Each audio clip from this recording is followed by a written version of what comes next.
Hi അന്ദീപ. നമ്മളില്ലേ നമ്മുടെ ലൈഫിൽ ബാക്കിയുള്ളവർക്ക് എത്രത്തോളം ഇമ്പോർട്ടൻസ് കൊടുക്കുന്നുണ്ട്, അല്ലെങ്കിൽ അവരുടെ ഒരു റിയാക്ഷൻ ആണെങ്കിലും ഒരു റെസ്പോൺസിനാണെങ്കിലും എത്രത്തോളം ഇമ്പോർട്ടൻസ് കൊടുക്കുന്നുണ്ട്, അല്ലെങ്കിൽ നമ്മുടെ ലൈഫിലെ ഓരോ ഡിസിഷൻ എടുക്കുമ്പോൾ തന്നെ എവിടം വരെയൊക്കെ നമ്മൾ ബൗണ്ടറി സെറ്റ് ചെയ്യുന്നുണ്ട് എന്നുള്ളതിനെ ബേസ് ചെയ്തിട്ടാണ് നമ്മുടെ പീസ് ഓഫ് മൈൻഡ് നമ്മുടെ കയ്യിൽ ഇരിക്കുന്നതും നമ്മുടെ കയ്യിൽ നിന്ന് പോകുന്നതും. ഓക്കെ, അപ്പം അത് നമ്മൾ റിയലൈസ് ചെയ്ത് വരുന്നത് മിക്കവാറും കുറേയധികം കൊണ്ടും കൊടുത്തും ഒക്കെ ആയിരിക്കും. അപ്പോൾ വൺസ് നമ്മളത് റിയലൈസ് ചെയ്ത് കഴിഞ്ഞാൽ, അല്ലെങ്കിൽ ഇതിനെപ്പറ്റി അവെയർ ആയി കഴിഞ്ഞാൽ, നമുക്ക് കുറച്ചും കൂടെ ഇതുപോലത്തെ സിറ്റുവേഷൻസ് ഹാൻഡിൽ ചെയ്യാൻ എളുപ്പമായിരിക്കും. അപ്പോൾ അതിനെപ്പറ്റിയുള്ള ഒരു ചെറിയ ഡിസ്കഷനാണ് ഇന്നത്തെ വീഡിയോ. നമ്മളൊക്കെ ഇങ്ങനെ ചൊറിയാൻ വരുന്ന ആൾക്കാരില്ലേ, അതായത് അവർക്ക് ജസ്റ്റ് നമ്മളൊന്ന് ഇറിറ്റേറ്റഡ് ആയിട്ട് കാണണം, അതാണ് അവരുടെ ഉദ്ദേശം. അത് ചിലപ്പോൾ നമ്മൾ കറക്റ്റായിട്ട് ചെയ്ത ഒരു കാര്യത്തെ ക്വസ്റ്റ്യൻ ചെയ്തിട്ടോ, അല്ലെങ്കിൽ നമ്മളെ ചുമ്മാ ആവശ്യമില്ലാതെ പ്രൊവോക്ക് ചെയ്തിട്ടോ അവരത് നേടിയെടുക്കും. ഓക്കെ, അപ്പം നമ്മളൊക്കെ ഈ ഒരു പ്രൊവോക്കേഷനിൽ വീണ് പോകും. എന്ന് വെച്ചാൽ നമ്മൾ ചെയ്ത കാര്യം കറക്റ്റാണ് എന്ന് നമുക്ക് പ്രൂവ് ചെയ്യണം എന്നൊരാഗ്രഹം എന്തായാലും ഉണ്ടാവില്ല. നമ്മൾ കറക്റ്റാണ് ചെയ്തത്, നിങ്ങൾ എന്തെടുത്ത് ക്വസ്റ്റ്യൻ ചെയ്യുന്നത് എന്ന് പറഞ്ഞ് നമ്മൾ ഇവരോട് പ്രൂവ് ചെയ്യാൻ നിൽക്കും. നമ്മളെ റെസ്പെക്ട് ചെയ്യുന്ന ഒരാളൊന്നും ആയിരിക്കില്ല ഇങ്ങനെ പ്രൊവോക്ക് ചെയ്യുന്നത്. അങ്ങനെ പ്രൊവോക്ക് ചെയ്യുന്നത് സാധാരണ നമ്മൾ ശ്രദ്ധിച്ചിട്ടുണ്ടെങ്കിൽ, നമ്മളിപ്പോൾ ഒരു പണ്ട് കോളേജിലൊക്കെ പഠിക്കുമ്പോഴാണെങ്കിലും അല്ലെങ്കിൽ ഓഫീസിലൊക്കെ ആണെങ്കിലും നമ്മൾ കുറച്ച് നമുക്കത്ര കാര്യമായിട്ടൊന്നും അറിയത്തില്ല, ഒരു പൊട്ടിയാണ് എന്നൊക്കെ കരുതുന്ന ആൾക്കാരാണ് സാധാരണ ഇങ്ങനെ ചൊറിയാനായിട്ട് വരുന്നത്. അവർ കുറച്ച് സുപ്പീരിയർ ആണ് എന്ന് കരുതുന്നതും നമ്മളോട് കുറച്ച് എക്സ്ട്രാ ഫ്രീഡം എടുക്കുന്ന ആൾക്കാരാണ് ചൊറിയാനായിട്ട് വരുന്നത്. അപ്പം ചിലർ വലിയ എന്താണ്, നമ്മളെ ഫാമിലിയിലൊക്കെ തന്നെ അല്ലാണ്ട് നമ്മളെ ചുമ്മാ ചൊറിയുന്ന ആൾക്കാരുണ്ട്, അത്ര സീരിയസ് അല്ലാതെ. പക്ഷെ സീരിയസ് ആയിട്ട് നമ്മളെ ചൊറിയാൻ വന്ന് നമ്മുടെ കംപ്ലീറ്റ്ലി ആ ഒരു ദിവസം തന്നെ പോവുക എന്ന് പറയുന്നത് കുറച്ച് ബുദ്ധിമുട്ടുള്ള കാര്യമാണല്ലേ. സോ ഇവരെ സത്യം പറഞ്ഞാൽ ഒന്നും നമുക്ക് പ്രൂവ് ചെയ്ത് കൊടുക്കേണ്ട ആവശ്യമില്ല. ഇവർ പറയുന്ന കാര്യം ആയിക്കോട്ടെ എന്ന് പറഞ്ഞ് വിട്ടു കഴിഞ്ഞാൽ ശരിക്കും പറഞ്ഞാൽ അവരാണ് അൺകംഫർട്ടബിൾ ആവുന്നത്. അതായത് അത്ര കാമായിട്ട് നിൽക്കുക എന്ന് പറയുന്നത് നമുക്ക് ഇച്ചിരി ബുദ്ധിമുട്ടുള്ള കാര്യമാണ്. നമ്മളെ പ്രൂവ് ചെയ്യണം, നമ്മൾ ശരിയാണ് എന്ന് നമുക്ക് ഉത്തമ ബോധ്യം ഉള്ളിടത്ത് ഇങ്ങനെ ഒരാൾ വന്ന് നമുക്കൊരു ഫോൾസ് ആയിട്ടുള്ള ഒരു കാര്യം പറയുന്നു, അതിന് എഗെയിൻസ്റ്റ് പറഞ്ഞില്ലെങ്കിൽ, നമ്മൾ റെസ്പോണ്ട് ചെയ്തില്ല, നമ്മൾ റിയാക്ട് ചെയ്തില്ലെങ്കിൽ അത് നമ്മുടെ എന്താണ്, നമ്മളൊരു പഴമിഴുങ്ങിയാണ്, നമ്മളൊരു സ്ട്രെങ്ത് ഇല്ലാത്ത ആളാണ്. നമ്മുടെ പൊതുവേ ഉള്ളൊരു ഇതെന്ന് പറഞ്ഞാൽ റിയാക്ട് ചെയ്യുന്ന ആൾക്കാരാണ് കുറച്ച് സ്ട്രെങ്ത് ആയിട്ടുള്ള, അല്ലെങ്കിൽ കുറച്ച് സ്ട്രോങ് ആയിട്ടുള്ള ആൾക്കാർ എല്ലാം തിരിച്ചു പറയും എന്നുള്ളൊരു ഇതാണ്. ശരിക്കും പറഞ്ഞു കഴിഞ്ഞാൽ സ്ട്രോങ് ആയിട്ടുള്ള ആൾക്കാർ എന്നുള്ളതിനെക്കാട്ടിലും അവർക്ക് എന്താണ്, കാമായിട്ട് നിൽക്കുക എന്ന് പറയുന്നത് തന്നെയാണ് കുറച്ച് സ്ട്രോങ് ആയിട്ടുള്ളൊരു ആറ്റിറ്റ്യൂഡ്. അത് ഇച്ചിരി ബുദ്ധിമുട്ടാണ്. കാരണം നമ്മളെ പറ്റി ഒരു കുറ്റം പറയുന്നു, നമ്മളത് അതിൻ്റെ ഒരു കറക്റ്റ് ഇതിങ്ങനല്ല, ഞാൻ ഇങ്ങനെയല്ല ഉദ്ദേശിച്ചത്, ഞാൻ ഇതാണ് ഉദ്ദേശിച്ചതെന്ന് ആ ഒരു ജസ്റ്റിഫിക്കേഷൻ കൊടുക്കേണ്ടി വരുന്ന അവസ്ഥയാണ് ശരിക്കും പറഞ്ഞാൽ നമുക്ക് സ്ട്രെങ്ത് ഇല്ല എന്ന് കാണിക്കുന്നത്. എൻ്റെ ഒരു എക്സാമ്പിൾ ആണെങ്കിൽ, എനിക്ക് എപ്പോഴും ഈ നെഗറ്റീവ് കമൻറ്റ്സ് വരുമ്പം ഞാൻ എപ്പോഴും ആലോചിക്കും, ആദ്യമൊക്കെ എന്ന് പറഞ്ഞു കഴിഞ്ഞാൽ സ്ഥിരമായിട്ട് എനിക്കിതിന് റിപ്ലൈ കൊടുത്തേ പറ്റൂ. അതായത് അവർക്ക് തിരിച്ച് പറഞ്ഞ് അവരെ ബോധിപ്പിക്കണം. കുറേ നാൾ കഴിഞ്ഞപ്പോൾ അത് പിന്നെ അവർക്ക് അതിൻ്റെ റിപ്ലൈ കിട്ടുമോ എന്ന് നോക്കും. അപ്പോൾ അതൊരു ഭയങ്കര ഒരു അന്നത്തെ ദിവസം പോകാൻ അത് മതിയേ. അപ്പോൾ ഇപ്പോൾ ഏതാണ്ട് 8 വർഷത്തോളമായി. അപ്പോൾ ആദ്യത്തെ 1-2 വർഷം കൊണ്ട് ഞാൻ ഇതങ്ങ് അവസാനിപ്പിച്ചു. കാരണം ചുമ്മാ ഒരാവശ്യമില്ല. അവർ ഈ വഴി കൂടെ പോയിട്ട് ഒരു വീഡിയോന്റെ അറ്റവും മൂലയൊക്കെ കേട്ടേച്ച് വന്നിട്ട് എന്തെങ്കിലും ഒരു കമന്റ്, അത് അവർ സ്ഥിരമായിട്ട് കാണുന്ന ആൾക്കാർ പോലും ആയിരിക്കില്ല. അവർ ചുമ്മാ വന്ന് എന്തെങ്കിലും അവരുടെ ഫ്രസ്ട്രേഷൻ തീർക്കാൻ എന്തെങ്കിലും എഴുതിയിട്ടിട്ട് പോകും. ഞാൻ പിന്നെ അതിന്റെ ബാലെ തൂങ്ങി പിടിച്ച് പോകും. എന്തിന്റെ ആവശ്യമാണെന്നുള്ളതാണ്. ഇതൊക്കെ കാണുമ്പോൾ ചിലപ്പം ഞാനൊരു സമയം വരെ ഭയങ്കരമായിട്ട് നമുക്ക് മനസ്സിനെടുക്കാൻ പറ്റാത്തതാണെങ്കിൽ അപ്പം തന്നെ ഞാൻ ഡിലീറ്റ് ചെയ്ത് കളയും. കാരണം എന്തിന്റെ ആവശ്യത്തിന്, എനിക്കിപ്പോൾ ഇതൊന്നും പ്രൂവ് ചെയ്തിട്ട് ഒരു കാര്യമില്ല. നിങ്ങൾ വേണമെങ്കിൽ കേട്ടിട്ട് പോവാ, ഇല്ലെങ്കിൽ സാരില്ല എന്നുള്ളൊരു മട്ടിലാണേ. അങ്ങനെ ഒരു ആറ്റിറ്റ്യൂഡിലേക്ക് വരാൻ ഭയങ്കര ബുദ്ധിമുട്ടായിരുന്നു. കാരണം നമുക്ക് ഇതൊക്കെ കണ്ടിട്ട് മിണ്ടാതിരിക്കുക എന്ന് പറയുന്നത് ഭയങ്കര ബുദ്ധിമുട്ടാണ്. സോ അപ്പോഴാണ് മനസ്സിലായത് ഈ മിണ്ടാതിരിക്കുക എന്ന് പറയുന്നത് ഒരു സ്ട്രെങ്ത് ആണ്.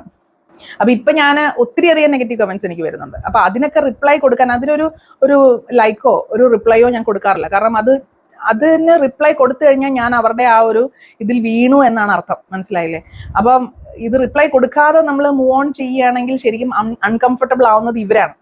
അത് നമ്മുടെ റിയൽ ലൈഫ് സിറ്റുവേഷനിൽ, ഞാനിപ്പോൾ കമന്റിന്റെ കാര്യം പറഞ്ഞതേ ഉള്ളൂ, റിയൽ ലൈഫ് സിറ്റുവേഷനിൽ നമ്മളെ ചൊറിയാൻ വരുന്ന ഒരാളെ നമ്മൾ തിരിച്ച് ഒന്നും മിണ്ടുന്നില്ല, അവരെ ഇഗ്നോർ ചെയ്ത് പോവാന്ന് പറയുന്നതിൽ പരം അവർക്ക് അൺകംഫർട്ടബിൾ ആയിട്ടുള്ളൊരു കാര്യമില്ല. അപ്പോൾ മിണ്ടാതിരിക്കാനാണ് നമുക്ക് കുറച്ചും കൂടെ സ്ട്രെങ്ത് ആവശ്യമുള്ളത്. ഇനി അടുത്തതെന്ന് പറയുന്നത് ഓവർ എക്സ്പ്ലെയിനിങ് അല്ലെങ്കിൽ ജസ്റ്റിഫൈയിങ് എന്ന് പറയുന്ന ഒരു സംഭവമാണ്. ഇപ്പം എനിക്ക് ഒരു കാര്യം ചെയ്യാൻ പറ്റത്തില്ല, അല്ലെങ്കിൽ സോറി എനിക്കത് പറ്റില്ല എന്ന് പറയുന്നതിന്റെ കൂട്ടത്തിൽ തന്നെ ഒരു വലിയ ലൈൻ ഓഫ് എക്സ്പ്ലനേഷൻ നമ്മൾ കൊടുക്കുക എന്ന് പറയുന്നത് സത്യം പറഞ്ഞു കഴിഞ്ഞാൽ നമുക്ക് ഒരു ഗിൽറ്റ് ഫീലിംഗ് ഉള്ളത് കൊണ്ടാണ് നമ്മൾ അങ്ങനെ കൊടുക്കുന്നത്. ഓക്കെ, അപ്പം ഓപ്പോസിറ്റ് നിൽക്കുന്ന ആള് ശരിക്കും പറഞ്ഞു കഴിഞ്ഞാൽ നമ്മളെ മനസ്സിലാക്കുന്ന, നമ്മളെ റെസ്പെക്ട് ചെയ്യുന്ന ഒരാളാണെങ്കിൽ ഈ ഒരു ഓവർ എക്സ്പ്ലനേഷൻ അല്ലെങ്കിൽ ഒരു ജസ്റ്റിഫിക്കേഷൻ്റെ ഒരു ആവശ്യവും അവർക്കില്ല. പക്ഷെ നമ്മളെ മനസ്സിലാക്കാത്ത ഒരാളാണ് അതിൻ്റെ ഓപ്പോസിറ്റ് നിൽക്കുന്നതെങ്കിൽ നമ്മൾ എത്രയൊക്കെ തന്നെ എക്സ്പ്ലെയിൻ ചെയ്താലും ഇവർ ഇല്ല, ഇത് ചുമ്മാ പറയുന്ന, അവർ ചുമ്മാ കഥ ഉണ്ടാക്കി പറയുന്ന എന്നൊരു ലൈനായിരിക്കും അവർ. അപ്പം അത് മനസ്സിലാക്കി കഴിഞ്ഞാൽ പിന്നെ, അതായത് നമ്മൾ എക്സ്പ്ലെയിൻ ചെയ്യാതെ തന്നെ എനിക്ക് ഓക്കെ ഇന്ന പരിപാടിക്ക് എനിക്ക് വരാൻ പറ്റത്തില്ലടേ എന്ന് പറയുമ്പോൾ എനിക്ക് ഇന്ന റീസൺ കാരണമാണ് എന്നൊരു ഒറ്റ ലൈനിൽ നമ്മളെ റെസ്പെക്റ്റ് ചെയ്യുന്ന ആൾക്കാർ അത് ഓക്കെയാണ്.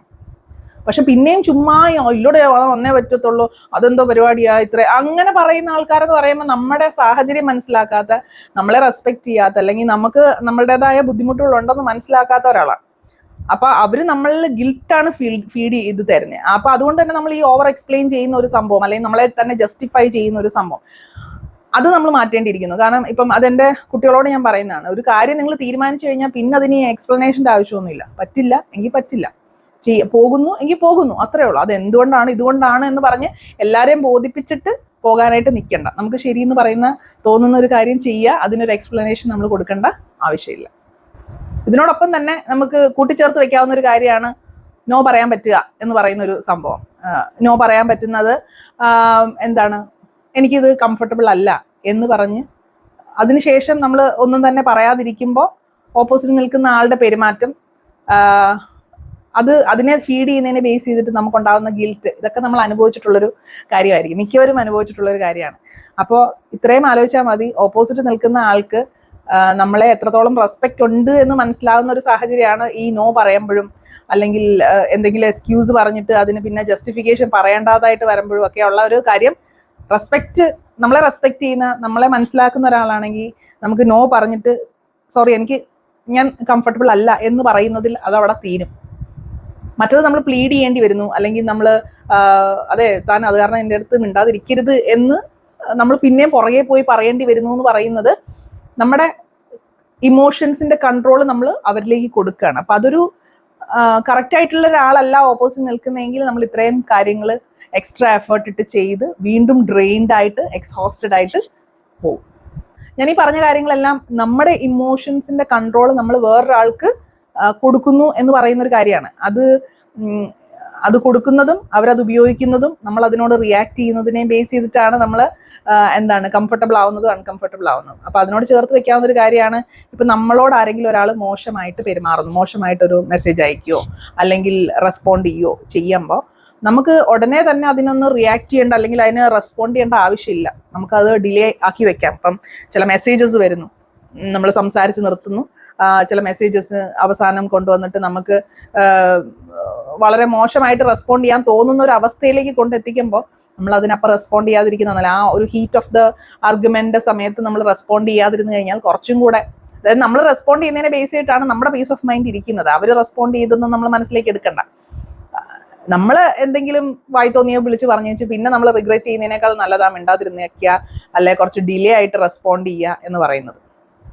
അപ്പം അതും നമ്മുടെ കൺട്രോള് നമ്മൾ ഓപ്പോസിറ്റ് നിൽക്കുന്ന ആൾക്ക് കൊടുക്കാതിരിക്കുന്ന ഒരവസ്ഥയാണ്. ഇതെല്ലാം നമുക്ക് ഡിഫിക്കൽട്ട് ആയിട്ടുള്ള ആൾക്കാരെ ഡീൽ ചെയ്യുക എന്ന് പറയുന്ന ഒരു കാര്യം തന്നെയാണ്. വളരെ നമ്മളെ മനസ്സിലാക്കുന്ന അല്ലെങ്കിൽ നമ്മളെ ഇമോഷണലി മാനിപ്പുലേറ്റ് ചെയ്യാൻ ശ്രമിക്കാത്ത ഒരാളുടെ അടുത്ത് നമ്മൾ ഇതൊന്നും പയറ്റേണ്ട ആവശ്യമില്ല. അവരുടെ അടുത്ത് നമ്മൾ ഭയങ്കര സേഫ് ആയിട്ടിരിക്കും.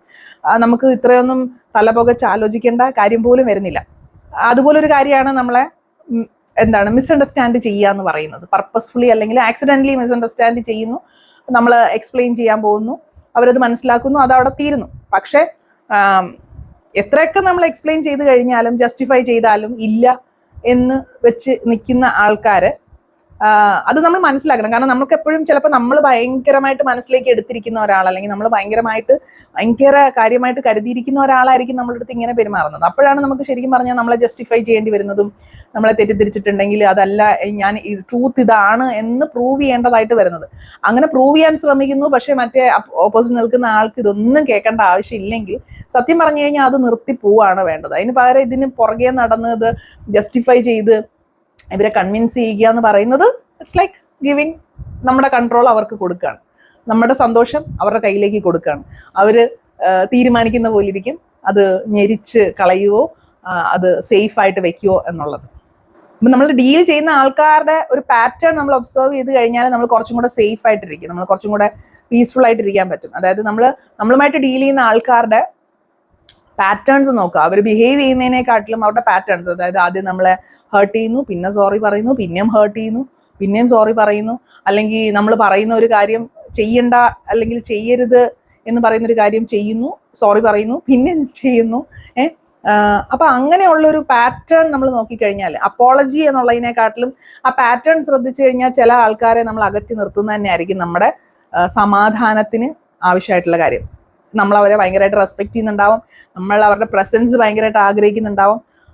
പക്ഷെ ഒരു തരത്തിൽ അല്ലെങ്കിൽ മറ്റൊരു തരത്തിൽ നമുക്ക് അവർ നല്ലതല്ല തരുന്നത്, അല്ലെങ്കിൽ നമ്മുടെ സമാധാനം, നമ്മുടെ സന്തോഷം കെടുത്തുന്ന ഒരാളെയാണ് നമ്മൾ ഫീഡ് ചെയ്തുകൊണ്ടിരിക്കുന്നതെങ്കിൽ ആ ഒരു പാറ്റേൺ നമ്മൾ മനസ്സിലാക്കി അവരെ അവോയ്ഡ് ചെയ്യോ, അല്ലെങ്കിൽ അവരിൽ നിന്ന് മാറിപ്പോവോ, അല്ലെങ്കിൽ ഇൻട്രാക്ഷൻസ് കുറയ്ക്കുകയോ ചെയ്യേണ്ടതാണ്.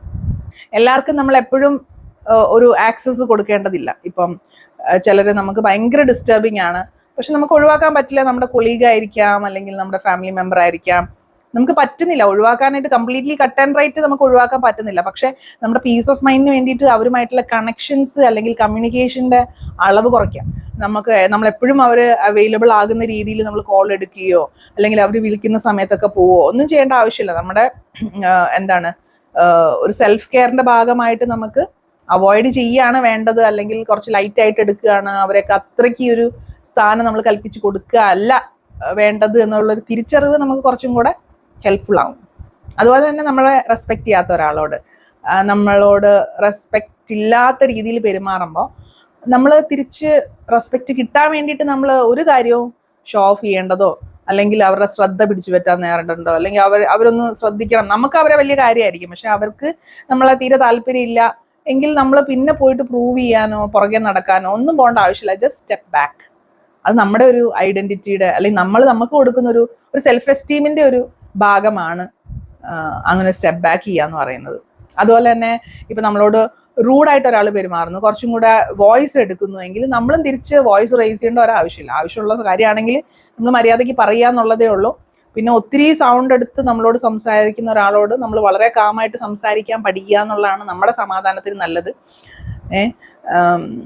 നമ്മളും തിരിച്ച് റേസ് ചെയ്തിട്ട് ആ ഒരു സിറ്റുവേഷൻ കുറച്ചും കൂടെ വേഴ്സ് ആവും എന്നുള്ളതല്ലാതെ പ്രത്യേകിച്ച് ഗുണമൊന്നും ഉണ്ടാകത്തില്ല. അപ്പം സൗണ്ട് റേസ് ചെയ്യുക എന്നുള്ളതാണ് അവരുടെ ഉദ്ദേശമെങ്കിൽ സൗണ്ട് റേസ് ആയിക്കോട്ടെ, ഓക്കെ നിങ്ങളൊന്ന് സമാധാനമായിട്ട് ഞാൻ തിരിച്ചു വരാം എന്ന് പറഞ്ഞ് കാമായിട്ട് റെസ്പോണ്ട് ചെയ്യാനായിട്ട് പഠിക്കുക. അതൊരു ഭയങ്കര ഒരു സ്ട്രെങ്ത് ആണ്. അത് നമുക്ക് പെട്ടെന്ന് ചെയ്യാൻ പറ്റുന്നില്ല. നോർമലി നമ്മുടെ അടുത്ത് ഒരാൾ ദേഷ്യപ്പെട്ട എന്താ എന്ന് പറഞ്ഞ് നമ്മളും തിരിച്ച് ചാടും. പക്ഷെ ഇത് പ്രാക്ടീസ് ചെയ്യേണ്ട ഒരു കാര്യമാണ്.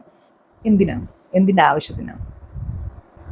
അപ്പം ഞാൻ ഈ പറഞ്ഞു വന്ന മിക്ക ആൾക്കാരും അവർക്ക് നമ്മുടെ കൺട്രോള്, അതായത് നമ്മൾ റിയാക്ട് ചെയ്യുന്നതിലൂടെ, നമ്മൾ തിരിച്ച് റൂഡാവുന്നതിലൂടെ, തിരിച്ച് നമ്മൾ അവരോട് ഷൗട്ട് ചെയ്യുന്നതിലൂടെ നമ്മുടെ കൺട്രോൾ നമ്മൾ അവർക്ക് തന്നെ കൊടുക്കുകയാണ്. എവിടെ എത്തില്ലെന്ന് കരുതിയോ അങ്ങോട്ടേക്ക് തന്നെ നമ്മൾ എത്തുകയാണ്. അപ്പം പിന്നെ അവർ ഇതിൽ ഭയങ്കര ഇൻട്രസ്റ്റഡ് ആയിട്ട്, അല്ലെങ്കിൽ അവർ ഭയങ്കര ഹാപ്പിയാണ്. കാരണം അവർ ഒരു വടി കൊടുത്ത് അടി മേടിക്കുക എന്ന് പറയുന്ന കണക്ക് അവർ നമ്മൾ തിരിച്ച് ആർഗ്യൂ ചെയ്യാൻ ചെല്ലുമ്പോൾ അവർക്കത് ഭയങ്കര സന്തോഷമാണ്. ശരിക്കും അങ്ങനെ ഉള്ള ആൾക്കാരെ കണ്ടിട്ടില്ല. അതായത് വെറുതെ പറഞ്ഞ് പ്രശ്നം ഉണ്ടാക്കി പിന്നെ അത് അതിൻ്റെ മാക്സിമത്തിൽ എത്തിച്ചു കഴിയുമ്പോൾ അവർക്കൊരു ഭയങ്കര ഒരു സന്തോഷമാണ്. അപ്പം അങ്ങനെയുള്ള ഒരു ഇതിലേക്ക് പോകാതെ നമ്മൾ കുറച്ച് സമാധാനമായിട്ട് ഇരിക്കാനായിട്ട് ശ്രമിക്കുക. അതുപോലെ തന്നെ ചില റിലേഷൻഷിപ്സ് ഒക്കെ, ഫ്രണ്ട്ഷിപ്സ് ആയാലും ക്ലോഷർ ഇല്ലാണ്ട് പോകും. നമ്മൾ ആ ക്ലോഷർ കിട്ടിയിട്ട് നമുക്ക് സമാധാനമായിട്ടിരിക്കാൻ വേണ്ടിയിട്ട് നമ്മൾ അവരുടെ പുറകെ പോകാറുണ്ട് അല്ലേ.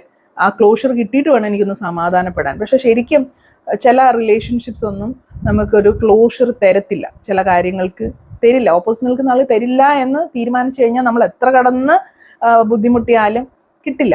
അപ്പോൾ നമ്മൾ റിയലൈസ് ചെയ്യേണ്ട ഒരു കാര്യം, ചില കാര്യങ്ങൾക്കൊന്നും ക്ലോഷർ ഉണ്ടാവത്തില്ല. അത് അക്സെപ്റ്റ് ചെയ്യുക, മൂവ് ഓൺ ചെയ്യുക എന്നുള്ളതാണ്. എന്തിനാണ് ക്ലോഷർ കിട്ടിയിട്ട് ഇപ്പം എന്ത് ചെയ്യാണ്? അപ്പോൾ അവിടെ പീസ് എന്ന് പറയുന്നത് ക്ലോഷർ വേണ്ട, I am going to move on എന്നുള്ള ഡിസിഷനാണ്.